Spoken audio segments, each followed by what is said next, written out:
What are the biggest ways women misunderstand men when it comes to dating? Oh boy. The biggest ways women understand men when it comes to dating. Okay. I'm going to try to boil it down. And we have a 10-hour package called Dating with Distinctions. Right. It's only $95. I got my inspiration for the questions from your program. Oh, very good. Oh, very good. So I would say the first misconception is that men are dating in order to find someone to have a future. Mm.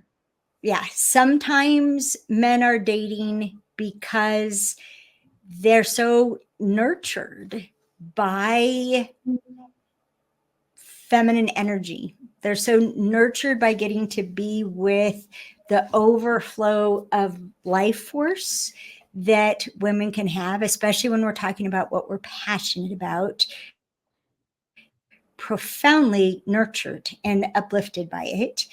And so a man, like, another misconception is thinking they should plan ahead. And if they plan ahead, it means that they're being respectful or caring. But with single focus, often, and a man just told me this a few weeks ago, again, for so many times, like during the week, he is deep in work head. He doesn't even think about anything else. And then sometime Friday night or Saturday morning, he'll think, oh gosh, it would be so awesome to get to spend time with a woman. And so he'll reach out to ask women out to dinner that night. And it's not because he thinks nobody else wants her, so she's just sitting around waiting for a call. He's not thinking that. If he wants to be with her, he assumes other people want to be with her. like of course I want to, so anybody would want to. He's just hoping that maybe she'll have space and I'll get to spend time with her. So that's important to know. It's important to not assume that the passage of a certain amount of time, we call this the myths of progression, yes, that a certain amount of time means something's going to evolve or become something. They're not connected. Yeah, what men have, it's connected for us because we have a limited reproductive lifetime. So we think of it time in terms of investment. These are precious reproductive times, or even when we're past reproduction, we don't want to die alone. So we got to make sure we're lining somebody up. It's all very much survival based. We talk more about that in Sync with the Opposite Sex. We can get on our website or an Audible, but it's the benchmarks and the timelines and how they determine our behavior. That's us. They didn't get any of those memos. And they know what they said somewhere between the first 30 seconds and 3 minutes. And I'm not exaggerating. They know what a woman could be for them. What? Yes. And this includes looking at your picture on a dating app, which is why I encourage you to have it be the most authentic possible. You at this time, this date, doing something you love. I don't care what it is. I don't care if it makes you look the right size or makes the most out of your body type or the angles of your face. If you are doing something you love, that's what matters. And this ties back to what we teach in Making Sense of Men, right? The most attractive quality is to have men actually care about you, which is the beginning of them paying attention to what you need. It's the beginning of them being challenged by whether or not they can give it to you, which is plenty of challenge for any man. And Yeah, but they know, is this someone who could be a friend? Is this someone who, oh, maybe we'll hook up? Or this is like, oh boy, she could be it.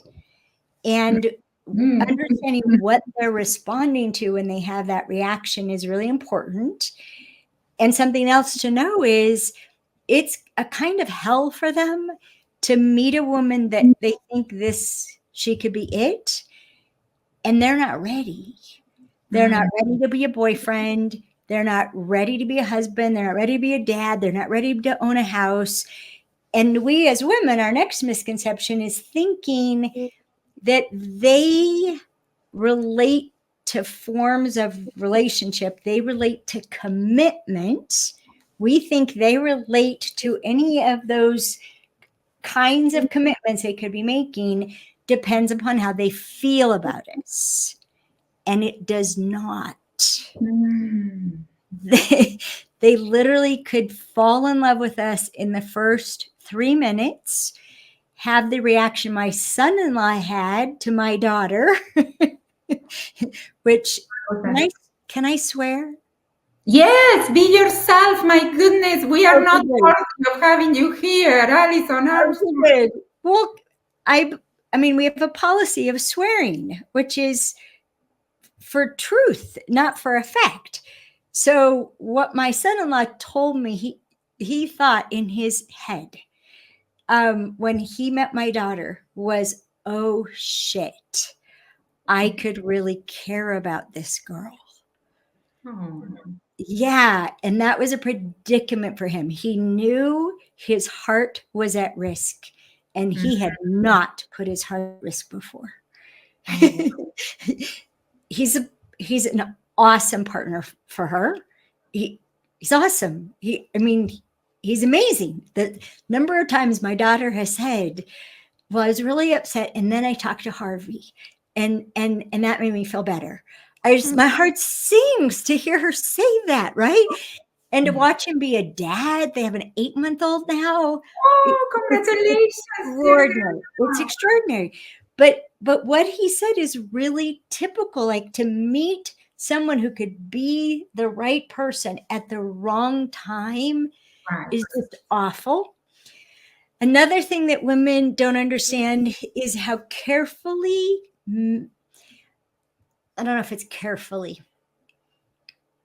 Okay, they don't verify, they don't check with you, they don't clarify, they hear what you're saying and they process and think they know what you meant, and then they make up what it means, what they think you meant.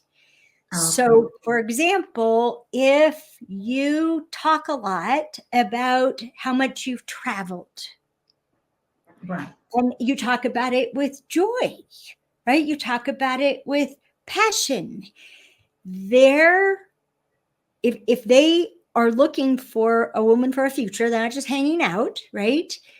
They're calculating how much would it cost them to pay for you to travel for the rest of your life the way you've traveled so far. Oh, wow. They're questioning, can they afford you?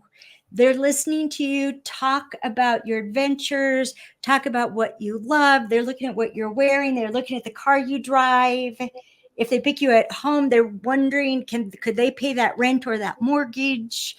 Like when they care, they're trying to figure out, can I afford her? In other words, can I give her what I, as a man, have decided she needs? Can I give her what I've decided she needs without checking with her? The first time I had a group of men in front of me and I said, you know, women have a lot of stuff they don't need. Their mouths dropped. They do? I'm like, yeah. And we've done a lot of things that we don't need to do again. And we already paid for our car. We don't need you to buy another one. We're paying our mortgage. We're probably not looking for a man to pay it for us.